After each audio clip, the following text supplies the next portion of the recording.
Hello, friends, and welcome back to another episode of Pickles and Vodka, the mental health podcast where imperfect people have imperfect conversations.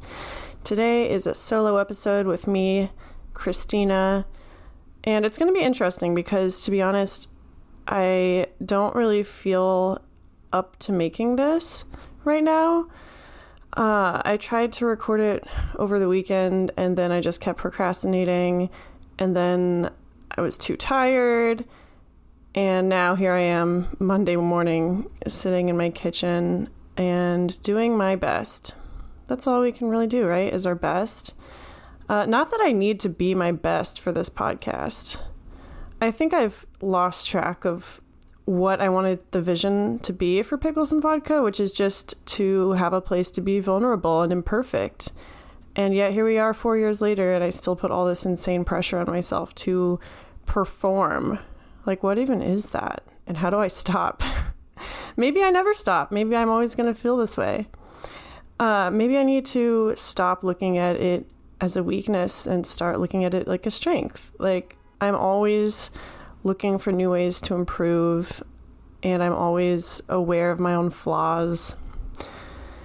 I don't know. I still kind of see it as a weakness. But welcome. Today I'm going to be talking about a few things that have been on my mind recently. I've been feeling really depressed, and it shouldn't be a hot take that depression can hit anyone at any time. It doesn't matter how well your life is going, but sometimes it'll just hit you, and it's definitely been hitting me. I know what it is. Like, it's just stress. I've been going through a lot of stuff at work lately, and, you know, we're moving soon, so we've been getting ready for that. But these things are things that everyone deals with, and so I think the reason that I feel so guilty about feeling depressed is that in my mind, I don't have a reason to. And I know that y'all are out there shaking your heads. Like, I know it's so dumb. Like, I know that this is a valid feeling. And it's actually been something I've been experiencing for over a decade at this point. Whenever I look back on my old journal entries, I see myself writing about feeling frustrated that I'm struggling because life is good. And then it just keeps happening. Not that my life has always been as good as I think it is. I think I'm really quick to compare my experiences with others. And if someone else is going through a hard time, then that is all the proof I need that I should not be going through a hard time. It's just silly. I don't know. I'm not used to being in this stable, quote unquote, place, because my life, for the most part, has been decidedly marked by chaos and trauma and self-destruction. So when I'm not traumatized or self-destructing or chaotic, it's weird. And sometimes I wonder if I just manufacture these situations to make myself more comfortable. And that seems really weird because you'd think I would be comfortable now. But when I feel this good, I start thinking, when is the other shoe going to drop? What is about to happen to me that is going to turn my life upside down? And the fact that I don't know what that is gives me intense anxiety. And so in a way, I think the reason that I keep turning my life upside down, going off the rails, whatever you want to call it, is because that state is familiar to me. I'm really good at operating in an unstable environment. But with that said, I'm also trying to grow as a person. I'm trying really hard lately to look out for myself and just to process my feelings before acting on them. In a way, it's kind of like being my own parent. I was talking to my sister Bonnie last night about this very topic, and she told me that the parallel she draws between taking care of her mental health and, well, not taking care of her mental health is that of a plant that you've been tasked with taking care of. it's like sometimes you don't feel like watering the plant. Sometimes the plant is not going to look great. Sometimes you just kind of want to throw the plant away and get a new plant and start over. But at the end of the day, a plant is a living thing and you have to take care of it, even if you don't want to. And it's kind of that way with mental health too. Also, she was saying, like, if a friend was going through a hard time and not taking care of themselves, wouldn't you be gentle on them and celebrate the tiny, tiny wins and, make sure they're eating enough and drinking enough and sleeping enough, all that stuff? Like, what is preventing us from doing that for ourselves? I'm still trying to find out. I've been trying to take care of myself. I called out from work today because I feel kind of shitty. I don't know if you can hear it in my voice, but I don't know. Sometimes things are just too overwhelming. And in those situations, at least for me, the best thing to do is do nothing and just wait through it. And in the meantime, make sure you don't self-destruct. So I'm here. I showed up. I'm doing the podcast. But I don't feel good about it. I feel kind of vulnerable right now. And I feel like I'm letting people down. I feel like no matter what I do for my mental health, I'm still going to always end up in that spot of just depression and overthinking everything and not wanting to do anything. And it's just really exhausting.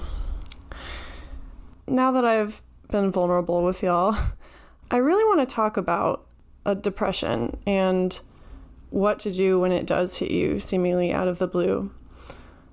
Because it's scary, especially if you are in recovery or working on yourself. The fact that you can just get hit with this shit out of nowhere is really scary. Like, what's to say it won't happen again? I wrote an essay about this, but a couple of years ago when I lived in Seattle and I was dating Andrew, my ex, who was on the podcast, I went through a really severe suicidal ideation phase. And I don't know if I've talked about it a lot on the podcast, but I just didn't want to exist. It wasn't that something terrible happened. It wasn't that I wanted to die per se, but I didn't want to exist. Everything at that time just felt so overwhelming. Things like hanging out with people that I loved were very difficult. Things like going to work and doing a decent job, those were difficult. So there were a few weeks at least where I just decided not to put any effort into living. I would go on really long bus rides listening to sad music and just daydream about ways that I could die. And that was, I had been suicidal in the past one other time when I was an alcoholic. And that was different because, alcohol makes me suicidal. That's what I tell people when they ask why I don't drink. Even though I do like other drugs, in the end, I don't drink because drinking makes me suicidal. And I really don't want to get to that spot again. But the scary thing about this time that I was just talking about is that there wasn't really anything that triggered it. And in my core, I felt truly broken. I just felt broken. Like I was doing everything you were supposed to do and I still did not want to live. It was literally a weight on my chest. I know everyone says that, but I literally felt so heavy-hearted everywhere I went. It was just too much. And ultimately, it did pass. But I don't know. Sometimes I feel like I'm getting back into a phase like that. Not the suicidal ideation part per se, but I'm not taking care of myself as much as I used to, physically and mentally. I eat like shit these days. I've been like losing my appetite and not eating as much, and that has triggered a response that I didn't know it would, which is like I'm starting to feel good about not eating. I'm starting to, body check again. I'm still in recovery. Like I wouldn't call this a relapse. It's just really interesting that I'm starting to look at food this way again, that this is my response to stress, which is just like, don't eat. And it scares me. The funny thing is, though, when I do look back on those times in Seattle that I was so miserable, I tend to romanticize it in my head. Like, I always forget how truly bad it was because it was exciting. I mean, let's be honest. When you're going through a breakdown, it's pretty exciting. People are concerned. You're concerned for yourself, frankly. If you're anything like me, like maybe you're concerned, but also not concerned enough to really do anything about it. Because, like I said, I feel most at home when things are derailed. I feel like if I am manufacturing the derailing, then I don't have to worry about someone else doing it to me. I don't know. So I've been feeling kind of nostalgic about that lately, as fucked up as that is. And speaking of the word nostalgic, another thing that I want to talk about today is feeling nostalgia for something you never experienced. And let me explain that. As you may know, I grew up in a very unique situation. I was homeschooled and I grew up in the church, and I didn't really get the kind of childhood that most people get. Not that my childhood was bad per se, like you've heard me talk about that stuff before, so I won't say it again. But, you know, we had 2 loving parents and creativity was encouraged in our household. There was a lot of value placed on family and love, and just our parents have always encouraged us to be ourselves. Even though we were raised with all these strict guidelines and rules, in the end, I mean, we're still close to them now, if that says anything. In fact, I know my mom's listening to this. Hi, Mom.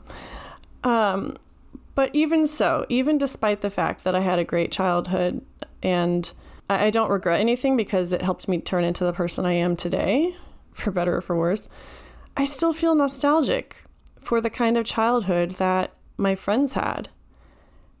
And I don't know if the childhood that they had was any worse or better than mine, but that doesn't matter. It's the idea I've built up in my head. Like, what if I had gone to public school and been allowed to listen to rock music and allowed to wear jeans? And like, what if I didn't, leave my home and go to the most expensive college ever just to get away? Like, I could talk all day long about the what ifs. But I don't know, maybe it's entitlement. I feel a little bit entitled sometimes to a quote unquote normal life. And even as I'm saying all this, I'm cringing because I know that there's no such thing and I can't compare myself to others. But the point is, I feel a lot of nostalgia, like this intense longing for something I didn't even experience that might not have even been good if I had experienced it. Like, what if I would have always turned out anxious and depressed and with an eating disorder and addiction issues? Like, what if going to public school would have been worse for me? I don't know. I'm working on a project right now where I'm writing about my family's experiences. And in one chapter, I talk about this very feeling and I compare it to a party that you weren't invited to. Everyone in town is talking about it. You hear it's going to be legendary. You don't go. And you didn't miss out by not going, but you still can't stop thinking about it over the years. Like, every party you go to does not hold a candle to that imaginary party that might have been terrible for all you know, but you still wish you had been there, because going through something terrible sometimes, like being disappointed sometimes, is not nearly as bad as never getting the chance to be disappointed. At least that's kind of how I justify it. Like, as someone who likes to be in control, I feel like it's one thing to go to a party and have it suck, but it's another thing to just not even get the chance for it to suck because you weren't invited. Does that make sense? I don't know if any of you feel like this, but this feeling of nostalgia for something I didn't even experience is really getting in the way of living my current life, or at least it has in the past. It's so easy to get sucked into this spiral of would I be depressed if I had lived my life differently? I don't know. This seems like a good point to jump into a journal entry that I made in 2016, because I think it speaks a lot to what I was feeling then and what I'm feeling now. Okay, so I wrote this on 6th of October, 2016. At the time, I was living in Austin. I had just started dating someone new. I was working full time. I had great coworkers. I was good at my job. I had just started school again. And for all intents and purposes, my life was pretty great. So here is what I wrote. Actually, I'm going to read 2 journal entries because the first one kind of leads into the other. Also, I think I might have read the second one on the podcast before, but I don't remember. So we get to hear it again. Okay, so the first entry is from October 1st, 2016. The mornings have gotten cooler, a welcome breeze in the air as I ride my bike to work. I feel vibrant with potential, the energy flowing through me via my newest playlist. Sorry, my handwriting is messy. Work always flies by. I put all my effort into doing a good job and making my coworkers feel comfortable, team-like. Dusk coats everything in a gold shroud as I return home, exhausted yet contentedly so. Then the anxiety sets in. At this point in the day, I'm too tired to work on school assignments, yet when I try to rest, my eyelids can't stay shut. My phone buzzes, so I pick it up. I remember something I was going to search the day before. Before I can even blink, an entire evening is lost, the last of the sunlight disappearing, along with my expectations of a quote-unquote normal what? I can't sleep. My mind races. It craves to be altered, to receive comfort from the strain of simply functioning. All I want is the feel of a cold beer sliding down my throat, or a basket of fried pickles with ranch, or even a razor blade. And then in parentheses I say, no, not that last one. I've just been reading old journal entries again. Why am I never relaxed unless my mind is being chemically altered? Why can't I simply live in my own head? Okay, so that's the first entry. Already, I'm sure you can pick up on a few familiar themes. The second entry is from October 6th, so 5 days after that. And it goes like this. I wish I knew what it was like to live life without this crippling feeling that I'm missing something, that I'm just not good enough. Technically, I'm doing so many things right. I'm doing my best to be productive. I get together with friends and try to laugh and converse without betraying my social anxiety. I get out of bed and eat breakfast. I survive, but it all feels off. I want to thrive. I want to live without needing the buzz of caffeine or the fuzziness of Benadryl to ease me into sleep. I want to go somewhere to study by myself without worrying about all the negative consequences, getting lost, crashing, meeting someone I don't want to see. Better stay home. At the peak of my mental health, I'm still driving myself crazy. I'm pretty sure I have read that one on the podcast before, so if that's your second time hearing it, I apologize. But that last sentence, at the peak of my mental health, I'm driving myself crazy, is literally just what I was talking about. Like, I have been feeling this way for such a very, very long time, and I still don't have the answers. I mean, I don't know. I'm trying to think of what I would have told my younger self at that time. I think I would have told her that, first of all, you don't need an excuse to feel shitty. Some people just feel shitty, and sometimes there's no warning. And that's okay. It's not your fault. And I also think I was spreading myself a little thin. I was looking for fulfillment in, like, my job and friends and school. And when I didn't feel that fulfillment right away, I think I poured myself into them even more, and I worked even harder to manufacture it. And I ended up burning myself out. I would also tell her that there are so many ways to find comfort, to find relief from the feelings of anxiety and depression that I was feeling that I didn't even know about. I mean, at the time I was in my early 20s and I didn't have a lot of healthy coping mechanisms. And I think that's honestly the biggest difference. I mean, obviously now I still use unhealthy coping mechanisms, but I think I'm a little bit better about, like I was saying earlier, parenting myself, like showing myself some tough love. Like maybe I feel sad, I don't want to leave the house. Guess what? You're going to go down to the end of the street and back. And I usually feel better after. Am I low energy and feeling sick and have no appetite? Maybe get a milkshake and give your body some sustenance that way. Like, that's literally been something I've been having to do. Is there's not a lot of foods right now that I'm interested in. And so my partner and I have been getting milkshakes for dinner some nights. And if that is honestly a victory. Like, if that's the only thing that I do for myself in the day, I don't know, sounds good to me. But it hasn't been easy. It hasn't been easy, even though I have grown. In lots of ways I haven't grown. And I get depressed a lot. So for this week's pickle poll, for those of you who don't know, the pickle poll is something I put out every couple weeks, and it's a question that people can answer. It's just my way of interacting with my community, and it's been a really good conversation starter. So this week, the question that I put out was, what keeps you going when nothing is going your way? And I wanted to share your answers because I think I could really use them right now. I know a lot of you could really use them right now.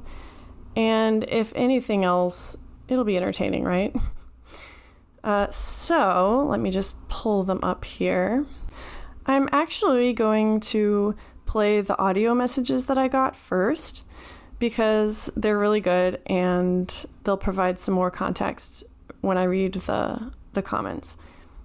So here is an audio message that I received from my friend Alyssa at Flesh Daddy on Instagram. It's really good stuff. Here it is. The Tao of Agent Dale Cooper from Twin Peaks. He goes, I'm going to let you in on a little secret. Every day, once a day, give yourself a present. Don't plan it. Don't wait for it. Just let it happen. It could be a new shirt in a men's store, or a catnap in your office chair, or 2 cups of good, hot, black coffee. That's pretty much become my mantra, where I will do things for myself, or I will gift myself things as a way to kind of... My love language is acts of service. So I kind of try to turn that back on myself sometimes. I'll do things for myself, like give myself a treat whenever I'm running errands, or I'll go to get a manicure and a pedicure. Just kind of things that a gift to myself. And sometimes there are days where everything is going wrong. And I have wondered to myself how I'm so high functioning, in spite of having those days where just everything is just rapid fire bullshit. So, for example, I love coffee. Everybody who knows me knows that that's just like my main beverage. It's just a nice hot cup of coffee. And so what I do is every morning I will sit in silence and I will read, or I'll just sit and I'll drink my first cup of coffee. And nothing is to disturb that. And usually my mental health is better for it. So sometimes when shit's just not going right, I will take that same cup of coffee, but now it's in the middle of the day and I'm having a cup of coffee in silence, reading or scrolling through my phone or whatever. And it kind of helps me regroup. A lot of the time, like, okay, TMI, but earlier today I had a mental breakdown and it was real bad. Just stress and working really hard and just general depression from being in the house all day. And I've been trying to hammer out these paintings, and I just kind of had just a little mini mental breakdown as a treat, just one. And so when that happened, I went, oh, okay, how about I make myself a cup of coffee?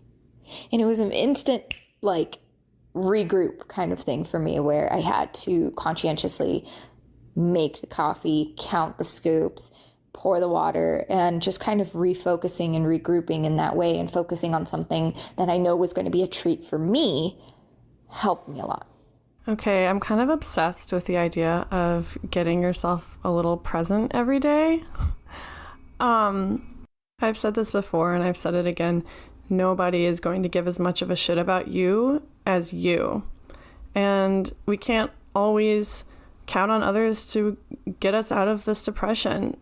Sometimes, and also we know better than anyone else what will get us out of the depression. Sometimes. Not always, otherwise I would not be here talking about this. But sometimes we do know what we need. It just takes another person sometimes to give us the strength to give ourselves that. And when you don't have another person, sometimes you don't have that strength.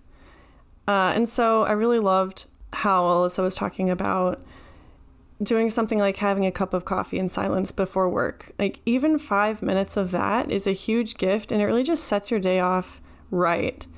These negative, uncomfortable feelings definitely have a snowball effect where you might feel a little bit shitty in the morning, and then it just keeps getting worse and worse and snowballing into this huge, massive depression episode. And all of a sudden, it's a lot harder to get yourself out of it. And so things like giving yourself a cup of coffee in the morning before work actually goes a long way towards preventing that. So thank you, Alyssa, for that. The next audio response I want to play is from Marconi, who is the host of Suicide Logs. I actually had him on my podcast forever ago, and it was a super entertaining episode. Marconi's podcast is basically him giving himself reasons not to kill himself. Pretty straightforward. So he was kind enough to send in not just an audio message, but a couple videos for this one. He switched to audio message after a couple videos, so you're going to hear a shift in the audio quality. But it's super great. It's super entertaining. I'm just going to play it. Here it is. You know me, man. Suicide Logs up in this bitch. What keeps me going when you feel like nothing is going your way? Well, one thing that is for certain is that we're all gonna die. So, kill the fucking fly, just like how I killed this fucking fly right here, bro. The times is ending, you know? So let's pretend I was this fly, right? I'm gonna live my life up the best I can until these 20-something days are over or whatever. And, you know, why fuck around? Why fuck around spending my time moping, you know? You could just spend your time, you know, even though it's not possible for you, maybe. Here's another fucking fly. I just killed 2 fucking flies in one video, bitch. You're gonna die. Point I was trying to make is enjoy the ride before it ends. It may be easier said than done, but it always helps to either have a reminder or keep it to yourself or have it in the back of your head, you know. Make the most out of what you got, even if what you got is little by little falling apart. So sometimes just kind of enjoy things falling apart, you know, just don't take it so serious. Whatever's not going your way, fuck it, dude. That's what's going on. Some people are born a man, they wanted to be a woman, you know? Right from the jump, things just weren't their way, you know? So I could make all kinds of analogies, but yeah, you just gotta deal with the cards that are handed to you, and that's the thing that makes you you. So for example, we all don't really know for sure what happens when you die, right? But let's just pretend, hypothetically, if you were to die and you kind of get a good little summary of your life, or you get to look back on things or something, no matter how shitty it was, at least for me, I always want to know that I made my best attempt. Fuck comparing myself to other people or anything, you know? It's about knowing when I look back and being satisfied that I put my all into it, you know? Because you only get one shot and you know it's going to end. So might as well, you know, do the best you can so when it's over, you can feel, you know, good about it. Not, how, you know what I mean, right? You feel satisfied. You didn't do a half-assed job at it. There's a price for everything. I'm kind of trying to think of a rebuttal to everything I just said. And it's like, I don't have motivation to do anything. I don't want to work out. I don't want to eat healthy. I don't want to get out of bed before 11 a.m. That's great, dude. You could be seriously passionate about that shit, you know? I do it. I love sleeping in and jacking off 5 times a day and not getting anything done. I had that day yesterday, dude. But you're going to pay for it in the long run, you know, because you're just getting small amounts of pleasure and not really earning it, deserving it. So it's going to hit you mentally. So sometimes it's just like you got to earn, like right now, I want to smoke weed, right? A part of me is like, I want to work out a little bit and earn it, you know, before I pay for it in another way, mentally, physically, whatever. Okay, so I think you got cut off there. But lots to talk about, right? So right off the bat, I want to talk about the concept of earning things, because I do that too.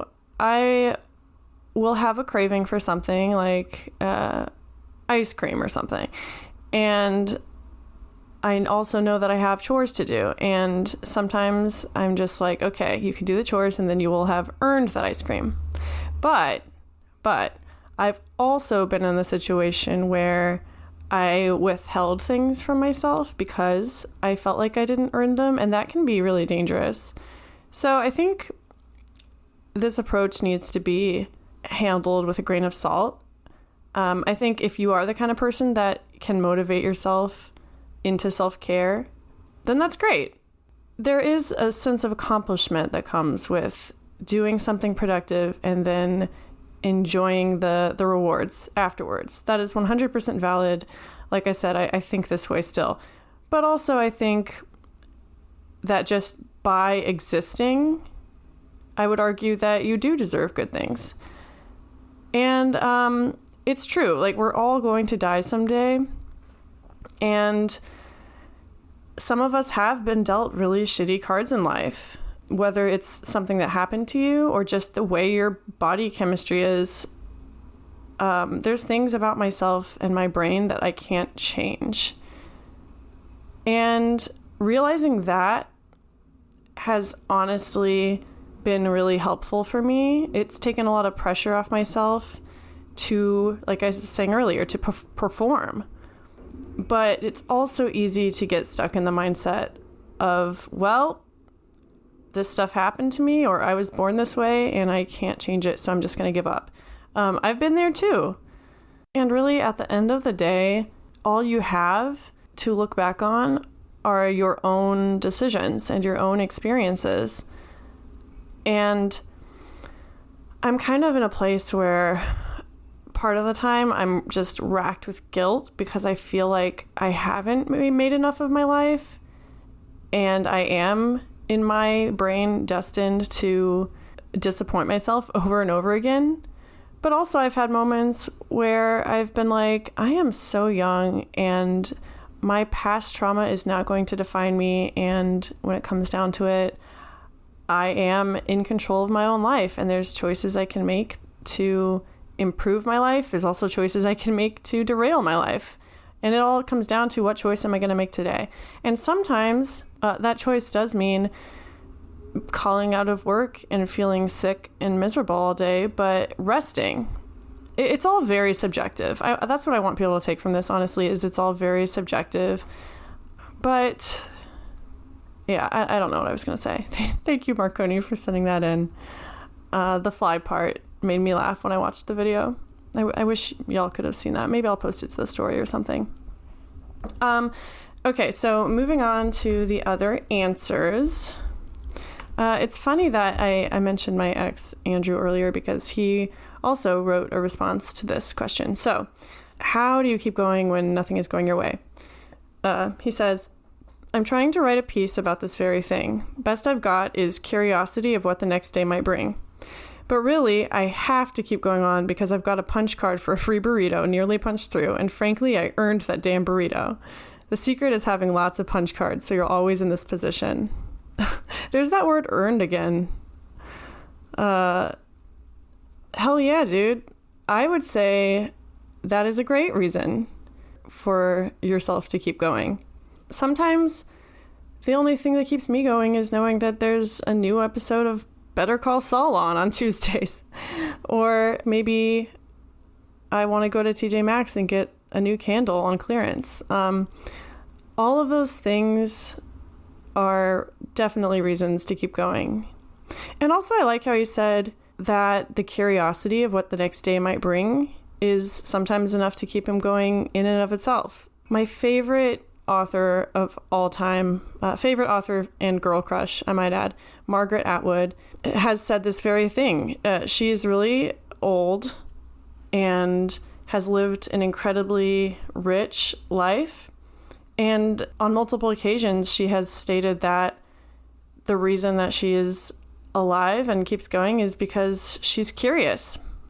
Like, curiosity in the world is something that people do lose when they're depressed. At least I do. Like, when I'm super depressed, I don't care what's going on in the world. All I can focus on is how miserable I am. But that is one indicator of when I'm getting healthy again, is that I start getting curious about the world again. I start listening to the news in the morning. I start becoming curious about the people in my life. Like, when you're depressed, it's hard to be a good friend and a good partner, a good child, like whatever the fuck it is.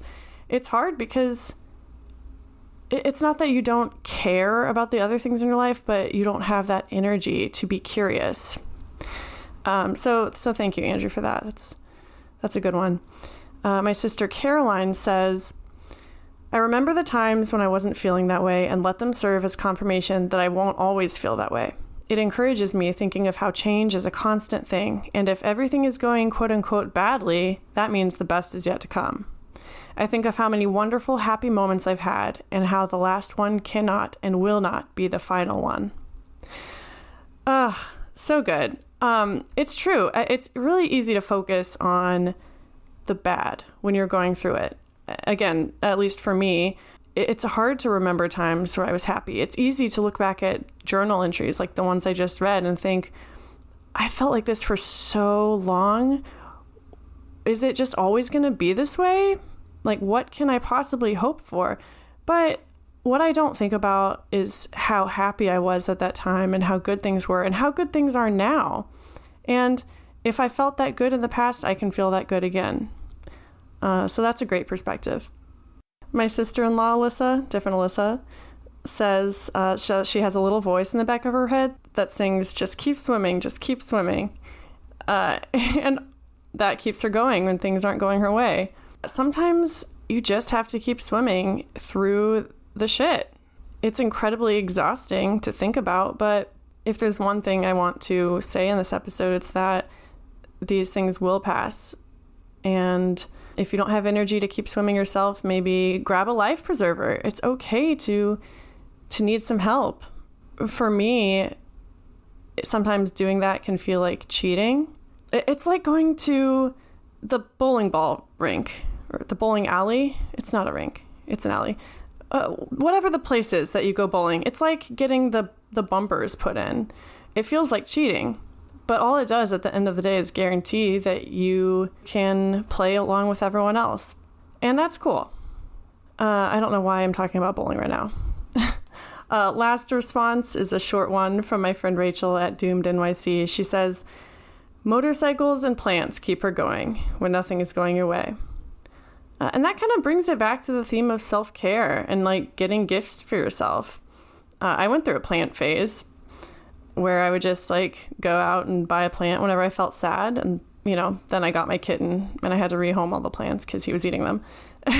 But yeah, the point is sometimes that stuff can really make a difference.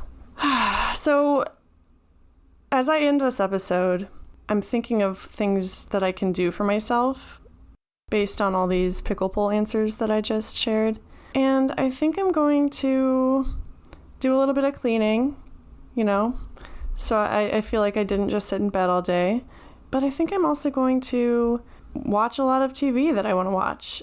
And maybe I'll spend a couple hours just turning my phone off and reading my new library book. Because at the end of the day, I was just thinking about this. Like, at the end of the day, I'm going to remember these moments more than I remember the productive things that I did. Like, I still remember days where I just sat around and did nothing, and it was really good for my mental health. And in the end, those are the days that are going to help me grow. And so I'm going to do that today. I'm going to drink lots of fluids and rest and try to feel a little bit better. And I hope that y'all are able to do the same. So with that said, thank you for listening and for being here with me for every part of my life, really. This podcast chronicles a lot of depressing shit. It also chronicles a lot of exciting shit. And in the end, I'm just really grateful. All right, I hope y'all have a wonderful rest of your week, and I'll see you next time.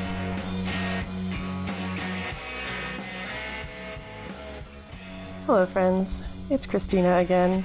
As always, thank you for listening. If you want to support Pickles and Vodka, you can give us a rating or a review on Apple Podcasts. Follow us on Facebook and Instagram, Pickles and Vodka Podcast. If you could relate to anything at all we talked about today, or you just want to say hi, email me at picklesandvodkapodcast@gmail.com or DM me on Instagram at picklesandvodkapodcast. Stay safe and have a good week. Bye.